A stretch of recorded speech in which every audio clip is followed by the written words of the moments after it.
Hmm. Bonjour à tout le monde, bonjour à tous et à toutes. Nous bénissons le Seigneur ce matin pour cette grâce qu'il nous accorde encore de venir parler de sa part.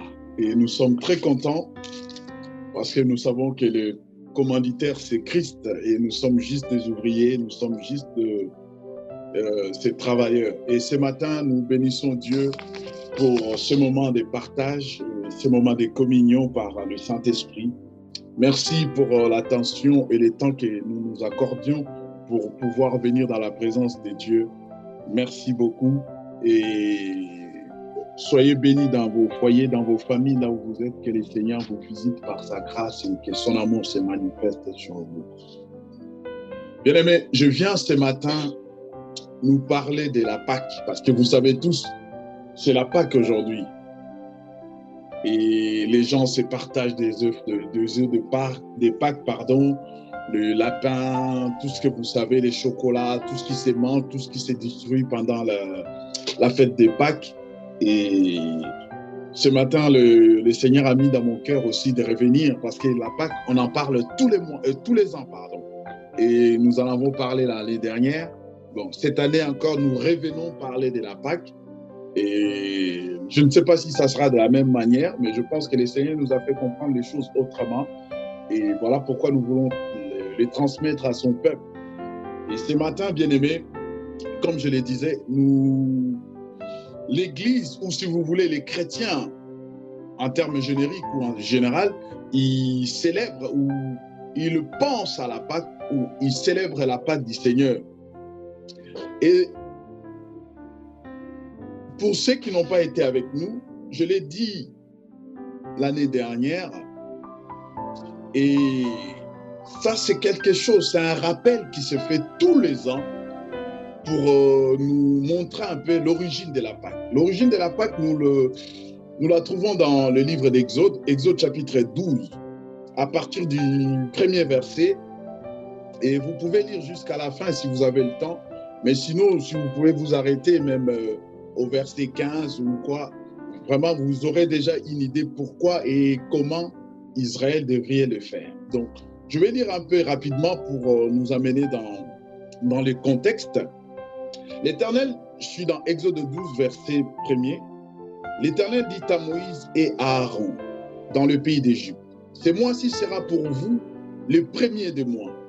Il sera pour vous le premier de mois de l'année. Parlez à toute la communauté d'Israël et dites, les 10 de ce mois, on prendra un agneau pour chaque famille, un agneau par maison.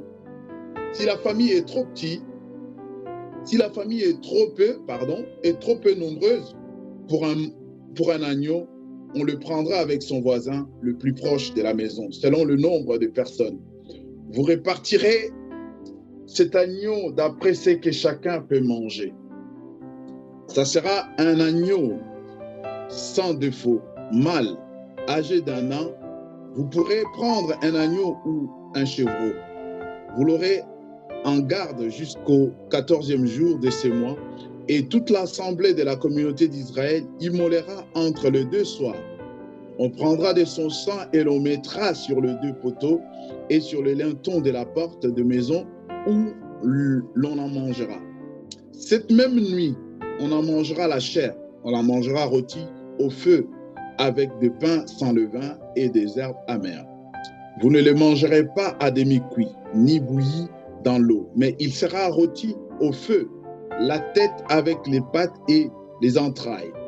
Vous n'en laisserez rien jusqu'au matin, et s'il en reste quelque chose, le matin, vous le brûlerez au feu.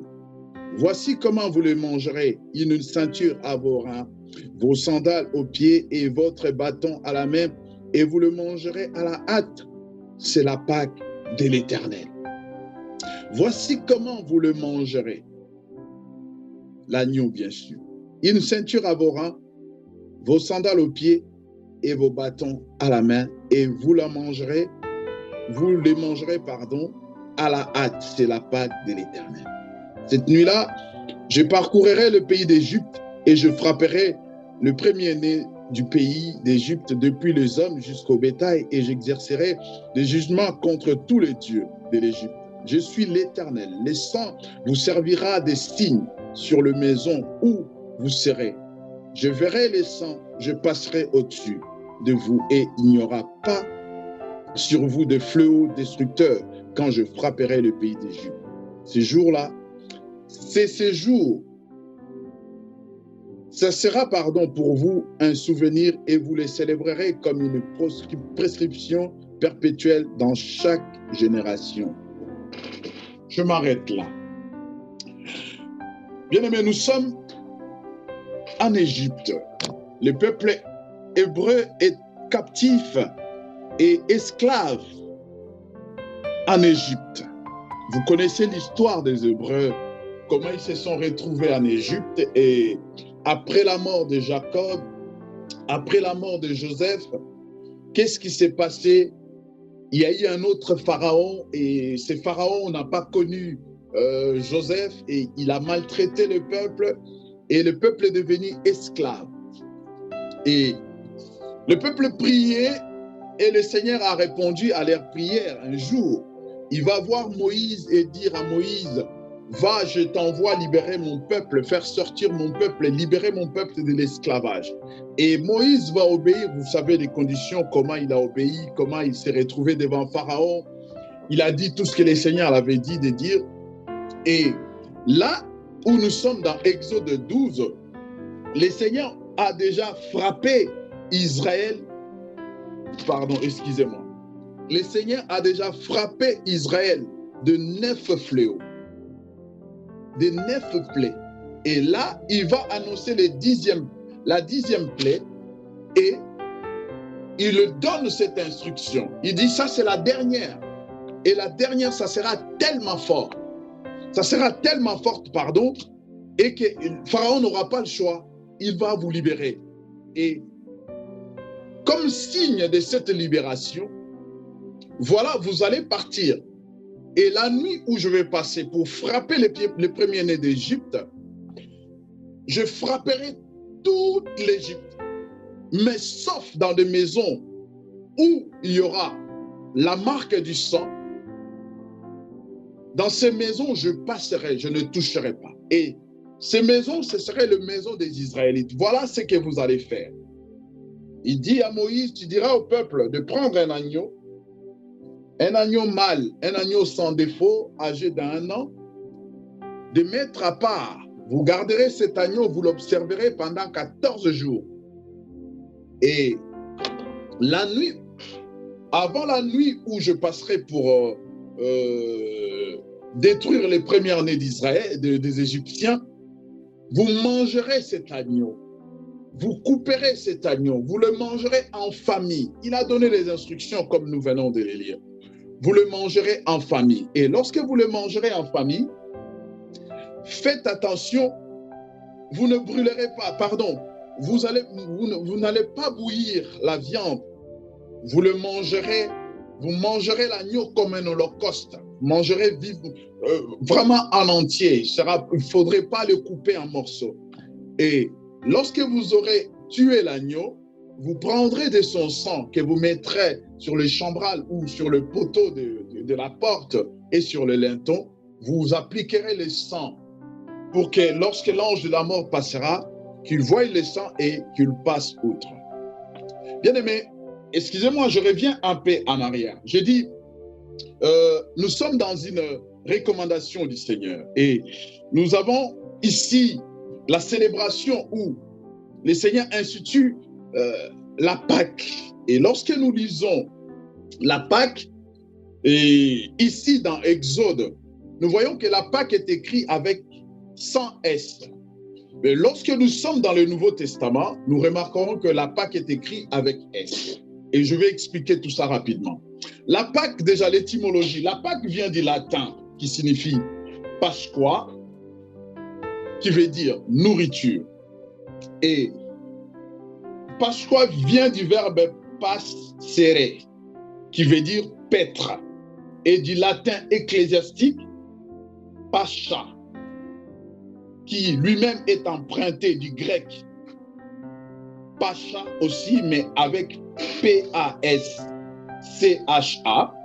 lui-même emprunté de l'hébreu Pessah, P-E-S-S-A-H. Et lui-même, Pessah, signifie passer par-dessus. En d'autres termes, tu veux dire passage. C'est là où Dieu dit à Moïse, je verrai les sangs, dans le verset 13, et je verrai les sangs et je passerai au-dessus de vous. Pâques veut dire au-dessus, passer au-dessus. Pâques veut dire passage. Je ne sais pas si je me fais comprendre. Dans d'autres termes, le Seigneur voulait dire au peuple d'Israël, cette fête, cette commémoration est un passage de l'esclavage à la liberté. Vous allez passer de l'esclave égyptien à la liberté pour aller célébrer un culte, pour aller vivre là où je vous amènerai. Vous ne serez plus esclaves. Et cette Pâque, la Bible dit, devrait être célébrée perpétuellement. C'est-à-dire, la Pâque est devenue une fête pour les Hébreux qui les célébraient à chaque mois de Nissan, le premier mois de l'année, parce que le calendrier hébreu est linéaire. Il se réfère à la lune, parce que Dieu a dit, ce mois-ci, au verset 2, ce mois-ci sera pour vous les premiers du mois de l'année. Et la Pâque coïncidait avec le printemps. La Pâque coïncidait avec le beau temps. Le printemps, c'est le mois de la moisson. Et le peuple se prépare à cultiver, à moissonner. Et la Pâque a toutes ses significations, si vous pouvez le prendre ainsi. C'est un passage d'un côté à un autre pour aller moissonner. Et le peuple va sortir comme cela de l'Égypte. La Pâque, c'est la sortie de l'Égypte. La Pâque, c'est pour se rappeler que nous étions esclaves, nous étions sous l'emprise et maintenant nous sommes sortis. La Pâque, c'est pour dire comme quoi nous étions enfermés. Nous produisions pour nos maîtres et maintenant c'est le printemps, c'est le beau temps. Nous allons nous libérer pour aller moissonner. Non pas pour nos bourreaux, mais maintenant pour nous et pour celui qui nous a libérés. Je reviens dans ce que j'ai dit. La Pâque est le passage de l'esclavage à la liberté. La Pâque, l'instauration de la Pâque ici, bien-aimés, dans le livre d'Exode, le Seigneur donne cette prescription aux Hébreux pour leur dire comme quoi vous partez de l'Égypte pour un lieu où je vous amènerai.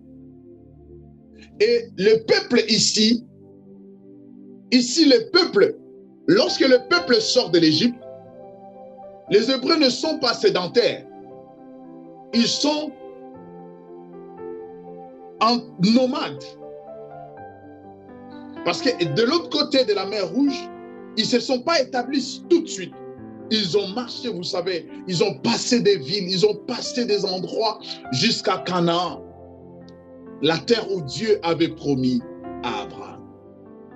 Bien aimé, je vais aller rapidement, je ne vais pas vous prendre trop de temps parce que c'est un sujet que nous connaissons. Je l'ai dit tout à l'heure, nous verrons qu'ici dans l'Ancien Testament, la Pâque est écrite sans S. Mais dans le Nouveau Testament, on dit les Pâques. Pourquoi? Bien aimé, j'aimerais que nous revenons vraiment dans les Écritures. Écoutez ce que la Bible dit. J'avais prévu de lire ça à la fin, mais je vais nous le dire, de lire tout de suite. Nous prenons nos Bibles dans 1 Corinthiens 5, 7. Écoutez ce que la Bible dit. 1 Corinthiens 5, 7.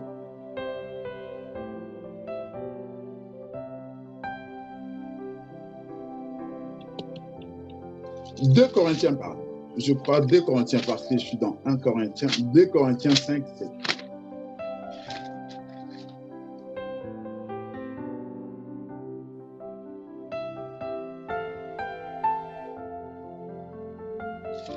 Excusez-moi, j'ai perdu la référence exacte.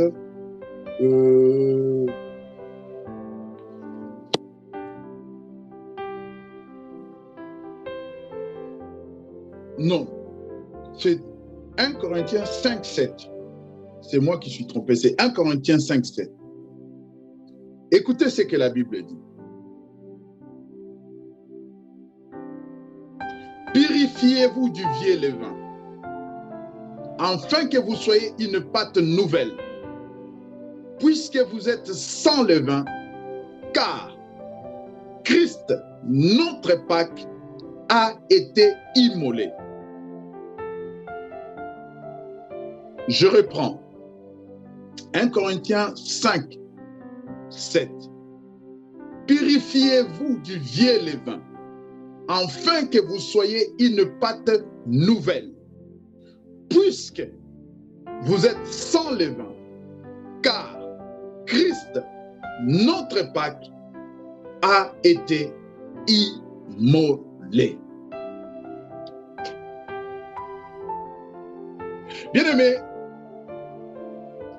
je voudrais que nous puissions avoir à l'esprit Exode 12 et que nous puissions maintenant revenir dans 1 Corinthiens 5, 7. Ici, Paul est en train de censurer les désordres. Comment le peuple marche dans le désordre, dans le péché. Et Paul les amène à comprendre. Parce que ici, il y a même une sorte d'inconduite à tel point qu'on ne trouve même pas chez les païens. On s'étonne, on se dit, même les païens, ils ont quand même du respect. Même les païens, les gens qui ne connaissent pas les seigneurs, les gens qui ne vont pas dans des églises, en le voyant, on peut dire que ces gens, ils craignent Dieu, même dans l'inconscience. Et Paul, il trouve à Corinthe une inconduite, même, on ne le trouve même pas chez les païens. Les païens, les gens qui vont à l'église, ils sont enflés d'orgueil.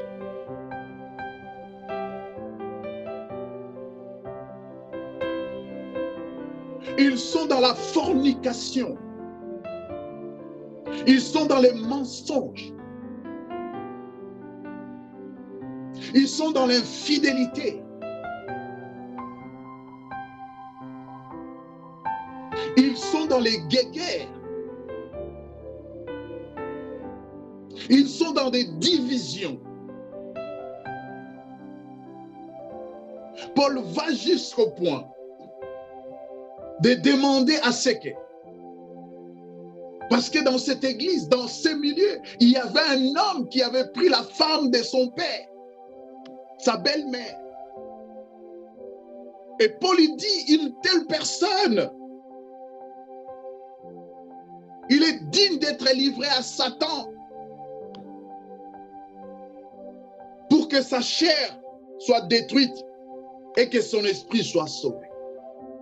Ce qui cause des scandales au milieu des enfants de Dieu. Ici, Paul fait cette prière.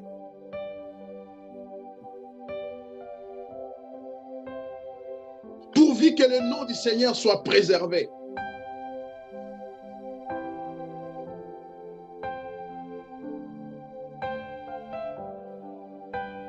Il dit, purifiez-vous du vieux levain. Et lorsque nous lisons dans Exode chapitre 12, le Seigneur parle à Moïse du levain. Le pain avec lequel on devrait célébrer la Pâque, ce pain ne devrait pas être fait avec du levain. Et le levain est l'image du mal. Le levain est l'image du péché. Le levain est l'image de ce qui avilissent la vie de Dieu en nous, ce qui avilissent la réputation de Dieu chez les païens, chez les gens qui ne connaissent pas les Dieu. Le levain est tout ce qui est extérieur à la vie de Dieu. La vie de péché. Et Paul il dit, je vais paraphraser,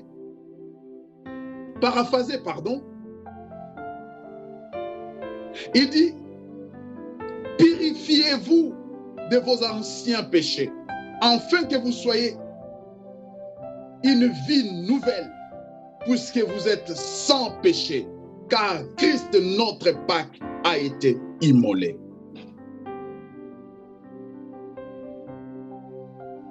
Chers bien-aimés, Jésus dit dans Matthieu chapitre 5, verset 17, « Je ne suis pas venu abolir la loi, ni les prophètes, mais je suis venu l'accomplir. » Lorsqu'on parle de l'accomplissement, on parle de la finition. Et lorsqu'on a fini, on met un point. Tout ce qui vient après n'a plus rien à voir avec tout ce qui avait été dit avant. C'est une autre idée développée après le point. Et Jésus dit, je ne suis pas venu pour abolir la loi, mais pour accomplir la loi. Qu'est-ce que Jésus voulait dire par là? Il parle de la loi et de prophètes. Lorsque la loi parle, nous voyons dans la loi tout ce que Dieu donne à Moïse. Vous savez les 10 commandements. Vous lisez dans Lévitique, vous lisez dans Deutéronome, dans Nombre. Il y a des lois à part les 10 commandements. Il y a des lois, ce qu'on appelle des lois extensibles pour le bon fonctionnement du peuple de Dieu. Dieu va donner des lois comme aujourd'hui, à part la Constitution, nous avons des lois qui sont votées au Parlement européen, Parlement français, ou je ne sais pas où vous habitez, qui sont votées pour que le peuple vive en harmonie. Et lorsque nous lisons la Bible, nous lisons le prophète Ésaïe, le prophète Jérémie, tous ces prophètes ont prophétisé sur la venue, sur la vie, sur ce que Jésus allait faire sur la terre. Ils ont prophétisé sur la vie de Jésus. Bref. Et Jésus dit, lorsqu'il vient dans Matthieu chapitre 5, 17, il dit, je ne suis pas venu pour mettre fin à cela, mais je suis venu pour l'accomplir. Je suis venu pour l'accomplir. En d'autres termes, Jésus voulait dire, je ne suis pas venu pour mettre Moïse en cause. Je ne suis pas venu pour mettre les prophètes en cause. Je ne suis pas venu pour combattre ce qui avait été dit à mon sujet. C'est moi maintenant. Tout ce qui avait été dit à mon sujet, oui, mais maintenant c'est moi. Vous n'avez plus besoin d'aller vous référer dans la loi. Vous n'avez plus besoin d'aller vous référer dans le prophète. Maintenant, tout ce qu'ils ont dit, c'est de moi qu'il s'agit. Et Paul le dit dans le livre des Hébreux, que Dieu, après qu'il nous ait parlé par des prophètes, par des anges, en ces temps qui sont les derniers, il nous parle par le Fils, qui est l'empreinte de Dieu invisible. Il nous parle par le Fils. Et lorsque le Fils y vient, il est en lui. Il y a la loi, en lui, il y a Moïse. En lui, il y a le prophète. Et il vient pour accomplir, c'est-à-dire exercer tout ce qui avait été dit à son sujet. Paul dit, à cause de la loi qui lui a, à cause de la joie qui lui a été réservée, il a méprisé l'ignominie. En se présentant à Dieu comme pour dire, mais voici, je viens pour accomplir ce qui est écrit dans la loi à mon sujet. Dieu a dit à Moïse, Mais aujourd'hui, bien aimé, personne n'est capable, de même les Israélites aujourd'hui, je ne sais pas s'ils le font, ils ne sont pas capables de tuer un agneau et d'appliquer le sang sur les lintons. Je ne sais pas s'ils font encore aujourd'hui cette cérémonie. Mais ils mangent le pain. Et pendant cette fête, ils ont des nourritures spéciales. Ils ne mangent pas n'importe quoi. Mais aujourd'hui, bien aimé, nous qui croyons en Christ, est-ce que nous sommes capables de s'acheter des agneaux? Est-ce que nous sommes capables aujourd'hui? Parce que le Seigneur dit à Moïse, lorsqu'une famille prendra un agneau et que l'agneau est trop grand pour la famille, il devait le manger avec le voisin. Et si vous regardez quelque part, il y a une religion qui le fait. Ils se réfèrent à ces versets, mais ils le font à leur manière. Dieu n'a pas dit de préparer, de faire, non, de donner, non. Dieu a dit chaque famille. Et ici, Dieu est en train de parler à un peuple. Dieu n'est pas en train de parler à l'Église. Il parle à un peuple. Et je l'ai toujours dit, cela n'engage que moi. Ce peuple, que ce peuple soit des Congolais, je ne sais pas, des Chinois, des Israélites ou qui que ce soit, je ne sais pas, mais ce peuple, bien aimé, c'est juste une topographie, c'est juste une maquette, c'est juste, comme je dirais dans les affaires, c'est un business plan. C'est juste un modèle. Et Jésus dit, moi je ne suis pas venu pour que vous pensiez que la loi est abolie, ou le prophète, mais tout ce qui est dit dans la loi et le prophète, je suis l'accomplissement. Je suis l'accomplissement. Là, nous sommes dans l'ère nouvelle, dans l'ère chrétienne. Ce n'est plus la dispensation de Moïse ou les sacerdoces aaroniques. Nous sommes dans les sacerdoces de Christ.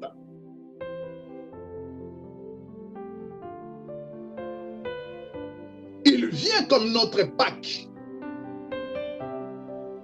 Christ lui-même, il amène le pain, il amène le sang, il amène le vin, il amène tout ce qui est décrit dans Exode 12.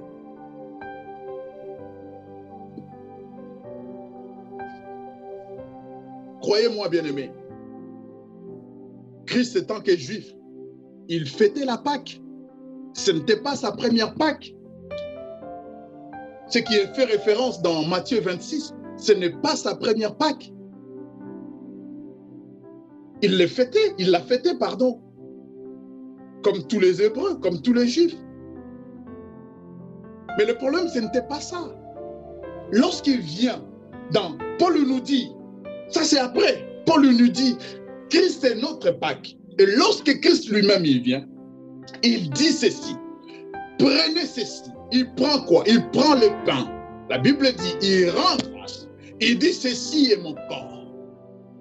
Et il prend le vin, l'image du sang. Buvez ceci, ceci est mon sang.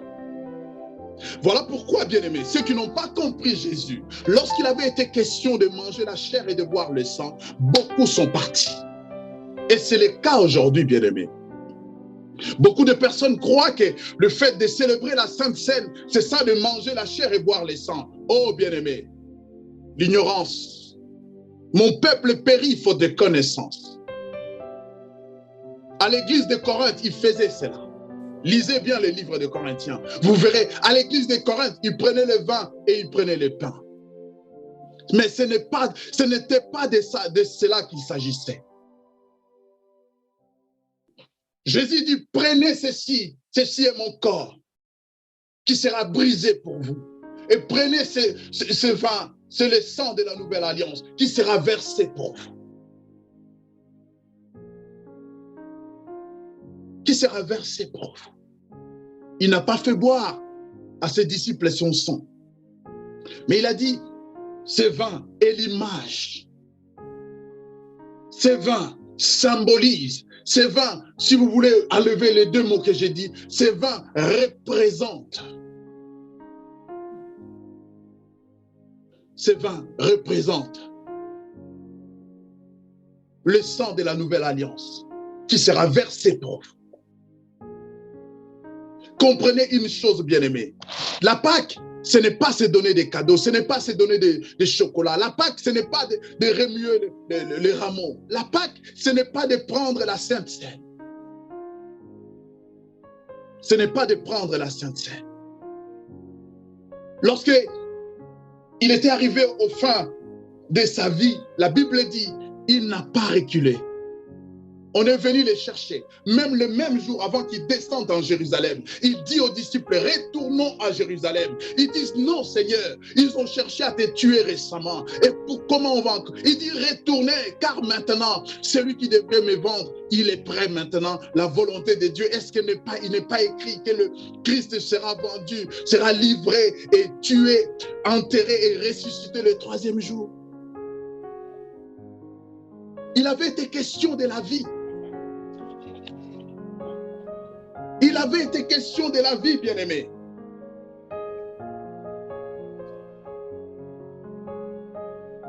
Il dit toujours dans les livres d'Hébreux, tu n'as voulu ni sacrifice ni holocauste, tu m'as formé un corps. Notre Pâque, tu m'as formé un corps. Bien-aimé, si vous voulez prendre toutes les fêtes, si vous voulez, je n'oblige à personne, mais je voulais dire ceci, si vous voulez prendre toutes les fêtes, toutes les lois, tout le prophète qu'il y a dans l'Ancien Testament, vous pouvez le passer dans la vie de Christ. Vous pouvez le prendre, tout ça, vous le considérez comme Christ.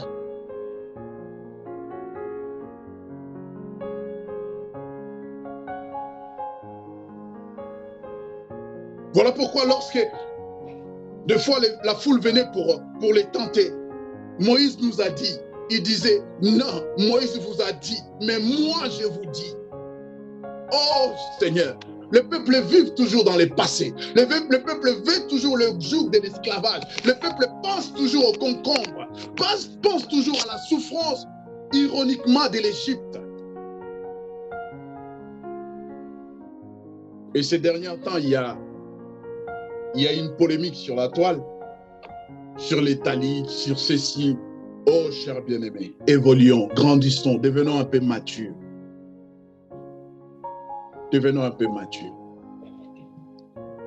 Si tu ne bois de mon sang et tu ne manges de ma chair, tu ne peux rentrer dans le royaume.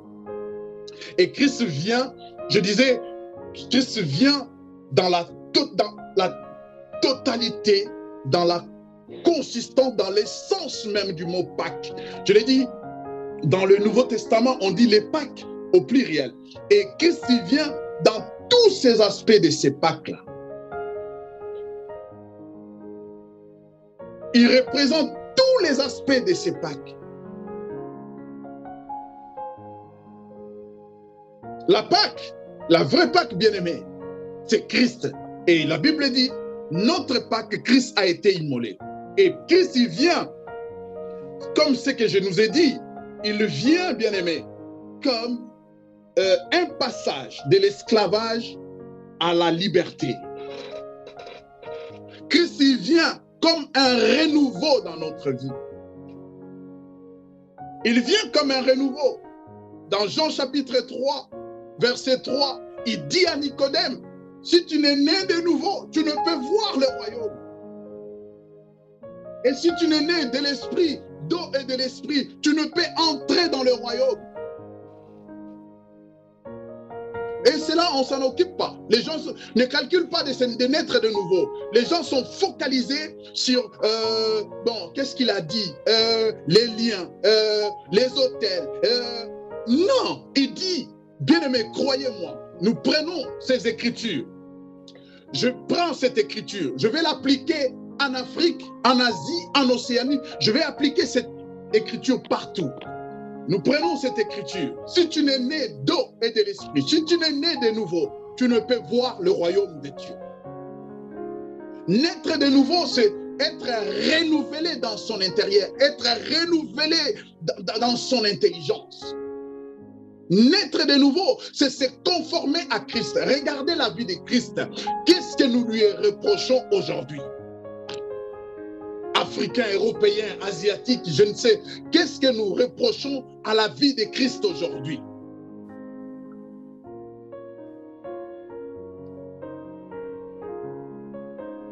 La Pâque, c'est le renouvellement. La Pâque, c'est les changements. La Pâque, c'est lorsque nous passons d'une vie de désordre à une vie ordonnée. La Pâque, lorsque nous passons de la perdition à la vie, lorsque nous passons du péché à la consécration, à la crainte de Dieu. C'est ça la Pâque.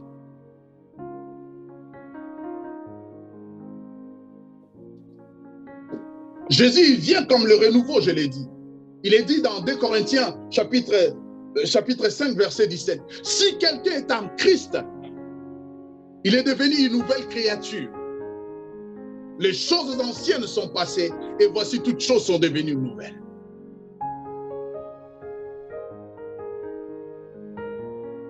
Si quelqu'un est en Christ, en lisant la définition du mot Pâques, nous avons dit que Pâques signifie paître. Et Jésus dit dans Jean chapitre 10, verset 11, « Moi je suis le bon berger, et le bon berger donne sa vie pour ses brebis. » C'est lui notre Pâques. C'est lui dont nous avons besoin. C'est lui dont l'humanité a besoin. C'est lui dont l'Afrique a besoin. Lorsque Christ manifeste son amour dans nos cœurs, nous ne pouvons pas voir que nos propres intérêts. Nous ne pouvons pas voir que notre propre bien. Christ a d'abord servi les autres. Un Dieu serviteur. Lui qui a des serviteurs est devenu serviteur pour donner l'exemple, pour donner l'impulsion. Mais aujourd'hui, combien sont des serviteurs qui servent? Christ a servi et dans la maison de Dieu et ailleurs. Il était là pour le peuple.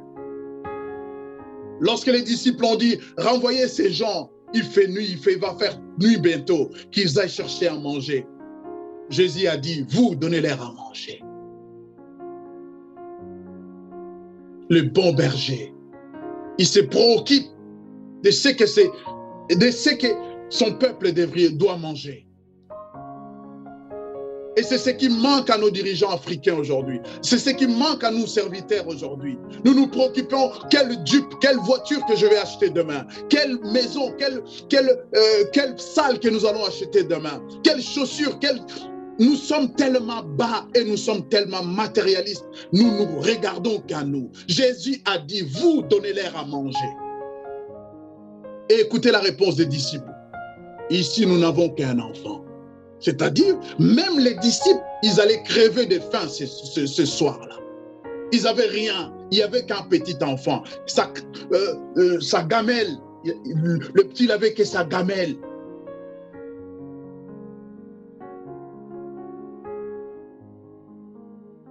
Et Jésus a dit, faites asseoir tout le monde. Faites-les asseoir. Et ce que je fais, vous devriez faire pareil. J'ai suivi quelqu'un qui passe sur une émission. On lui pose la question par rapport à une émission qui a été diffusée, je ne sais pas, sur M6 ou quoi. On a montré une jeune fille, une petite qui est venue malade. Il a prié pour elle et la petite est rentrée, elle est morte. On lui pose la question récemment, mais pourquoi tu ne pouvais pas donner de l'argent à cette fille, à cette maman pour qu'elle s'occupe de sa fille? Le Messie dit, est-ce qu'ils viennent à l'église pour qu'on leur donne de l'argent? Écoutez la réponse, bien-aimé. J'étais écœuré, j'ai dit, Seigneur,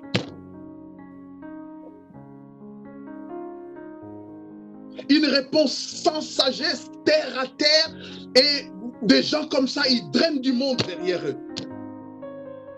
Mon peuple crève, mon peuple est perdu, parce qu'ils ne veulent pas manger la chair et boire le sang.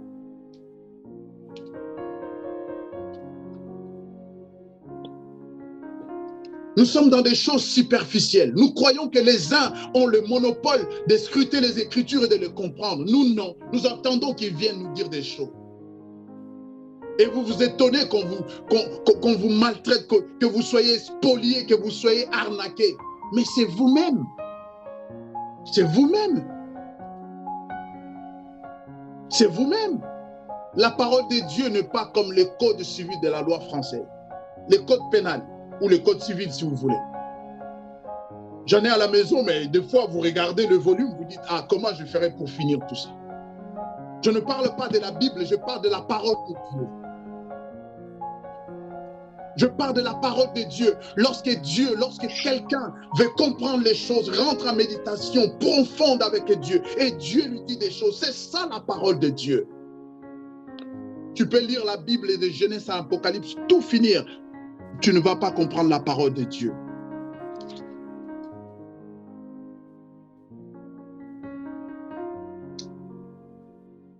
Et Jésus vient, toujours dans Matthieu, comme je l'ai dit dans Matthieu 26, écoutez ce qu'il dit. Matthieu 26, 26, il dit ceci. Pendant qu'il mangeait, Jésus prit le pain et après avoir dit la bénédiction, il rompit et le donna aux disciples en disant, prenez, mangez, ceci est mon corps. Christ est notre nourriture. Les gens qui ont pris la fuite, parce qu'ils n'ont pas compris qu'est-ce qu'il voulait dire par là. Qu'est-ce qu'il voulait dire par là, bien-aimé? Jean l'a dit.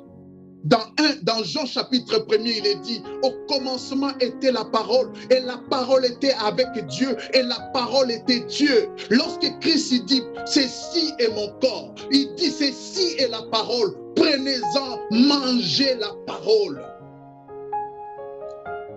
Mangez la parole. Et la parole se mange avec du vin. Et le vin, symbole du Saint-Esprit, qui représente le sang de Christ dans cette configuration, dans ce contexte. Mais lorsque nous sommes dans Actes chapitre 2, ce n'est même pas les disciples qui le disent, mais les gens qui sont venus le voir. Ils ont vu ce qu'ils étaient en train de faire. Ils ont dit, ces gens sont ivres du vin.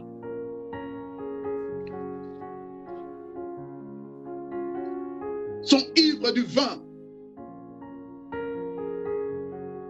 Et vous allez voir même des pasteurs, de gens, en train de discuter, est-ce qu'on doit boire du vin? Est-ce qu'on ne doit pas boire du vin? Est-ce qu'on va... Ignorant. Paul n'a pas fait de telles discussions, bien-aimés. Ces gens sont ivres du vin. Quel vin? De quel vin s'agissait-il? C'est le vin de l'esprit. C'est le Saint-Esprit. Paul dit, ne vous enivrez pas du vin, mais soyez remplis du Saint-Esprit. Comprenez les choses, bien-aimés. Ne vous enivrez pas du vin, le fruit de la vigne, mais soyez remplis du vin de l'Esprit. Il faut savoir faire la part des choses. Lorsque le Seigneur parle de manière allégorique ou imagée, il n'y a que lui pour vous ouvrir les yeux, vous faire comprendre qu'est-ce que je vais dire par là. Sinon, tu vas aller dire, celui qui tue par l'épée périra par l'épée, sans comprendre les choses. Je dirai œil pour œil, dent pour dent. Si ça marchait à cette époque de Moïse, va essayer aujourd'hui, tu vas finir en prison. Va essayer, essaye. Et devant les juges, dit, la Bible dit œil pour œil, dent pour dent, et j'ai exercé la Bible. Tu finiras derrière le banc. Et Jésus vient comme les passages. Je l'ai dit, la Pâque, c'est les passages de l'esclavage à la liberté, de la vie des péchés à la vie consacrée. Et Christ vient comme les passages. Dans Jean chapitre 14, Jean 14, verset 6. Écoutez ce que la Bible dit. Jésus lui dit, moi je suis le chemin, la vérité et la vie. Nul ne vient au Père que par moi. Le passage de l'Égypte à la terre promise, c'est Christ. Je vais paraphraser. Moi, je suis le chemin de la vérité qui mène à la vie. Christ dit, moi, je suis le chemin de la vérité qui amène à la vie. Et ces chemins, tu ne les trouveras nulle part qu'en moi.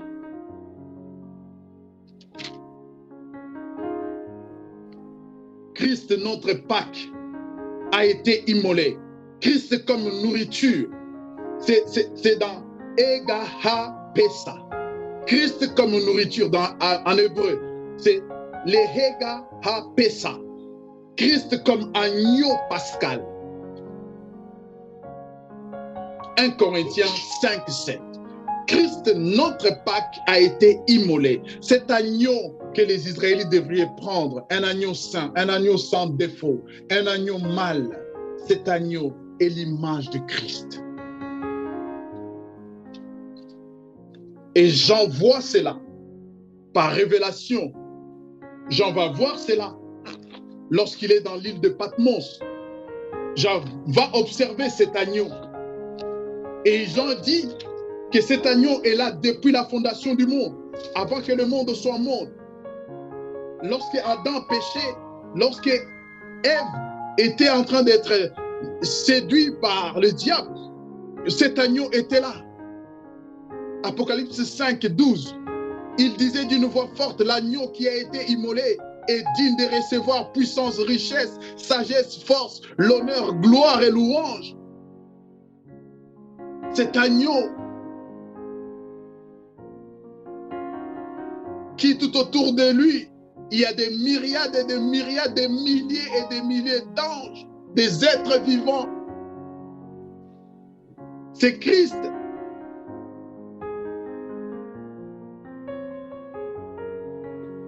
Bien-aimé, ce matin, je ne suis pas venu avec du pain. Je n'ai pas ramené du jus de raisin. La preuve, nous n'avons pas ramené du jus de raisin ni du pain. De pain enzyme, de pain sans levain. Je ramenais que Christ. Christ, notre Pâque, est l'image de la résurrection. Il est l'image de la libération. Il est l'image du renouveau. Et il est l'image du printemps éternel. Le beau temps éternel.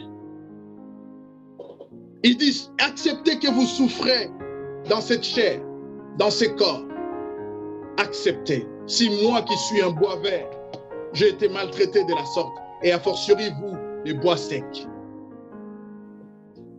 Et Paul lui dit, ceux qui voudrions vivre pieusement en Christ seront persécutés. Acceptez cela. Parce que le printemps éternel arrive bientôt. Le beau temps arrive bientôt. Je parlais de la moisson, bien-aimé. Lorsque le mois de Nissan, le mois qui est fixé entre fin mars et début avril, lorsque ce mois arrive, le peuple prépare la récolte. Et lorsque nous avons parlé de la Pentecôte, souvenez-vous, nous avons dit que la moisson était prête, la moisson était préparée et que le peuple de Dieu allait entrer en récolte.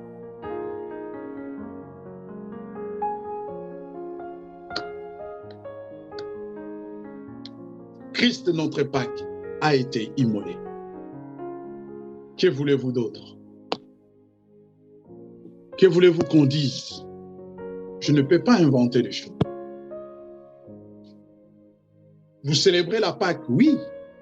Mais qu'est-ce que vous célébrez en réalité? Est-ce que vous célébrez Christ? Vous prenez la Sainte Seine? Oui. Vous prenez le pain et le vin? Oui. Et pour voir comment même les gens sont divisés autour du... Est-ce qu'on va le prendre avec du vin ou du jus d'orange ou du jus de raisin? Ce n'est pas de ça qu'il s'agit, bien-aimé. Ce n'est pas de ça qu'il s'agit. La parole de Dieu est esprit. Pour vivre, la parole de Dieu est esprit. Lorsque Christ parle en parabole, nous voyons des images. Mais lorsqu'il explique la parabole, ce n'est pas ce que nous avons vu ou nous avons cru.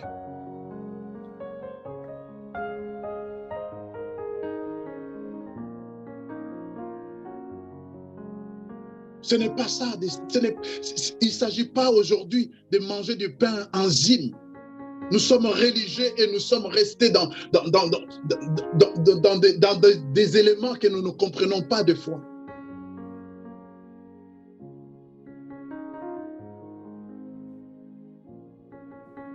Tu ne réfléchis pas autour de la parole de Dieu. Tu ne médites pas la parole de Dieu. Mais aujourd'hui, tu manges le pain. Christ dit, prenez ceci et mon corps. C'est mon corps. Au commencement était le corps. Et le corps était avec Dieu. Et le corps était Dieu.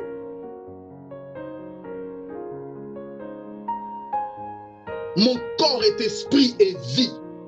Mon corps que je vous donne aujourd'hui est esprit et vie. Jésus a dit, la parole que je vous donne est esprit. La parole est esprit et vie. Mon corps est esprit et vie.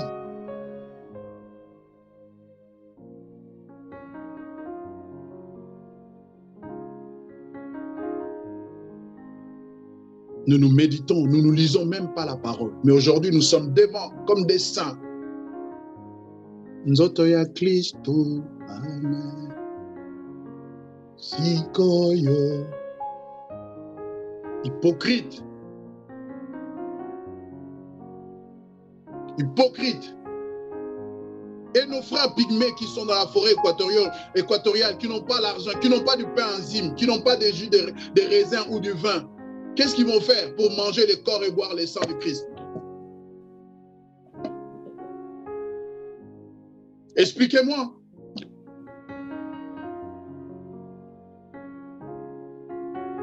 Ça fait un moment que je n'ai pas pris la Sainte Seine. Il dit, faites ceci en mémoire de moi. Et lorsque nous faisons la Sainte Seine, c'est juste un mémorial de ce que Christ a fait. Mais je vis, non pas parce que je fais la Sainte Seine, je vis mon esprit, ma vie spirituelle évolue, grandit parce que je médite et je plonge mes regards dans la parole de Dieu. J'essaie de réfléchir avec le Seigneur. Et j'accepte que le Saint-Esprit conduit ma vie. Tu bois le vin, tu manges le pain, mais tu n'acceptes pas que le Saint-Esprit te conduit. Tu as un problème, ton premier réflexe. Et na YouTube, natana aloba ni lelo, aloba ni ne, e ni ngaba lia nanga, il fait la ka bateau na futela na lupango na bango. Oh. Oh. Oh. Yo zalaka mwana nzambe, yo zalaka mwana balien.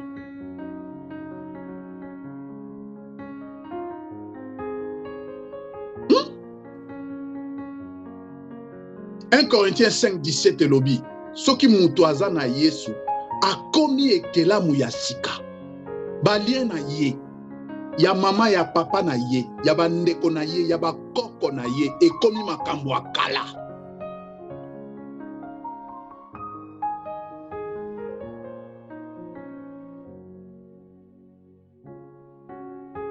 C'est devenu ancien. Ce qui est ancien est ancien.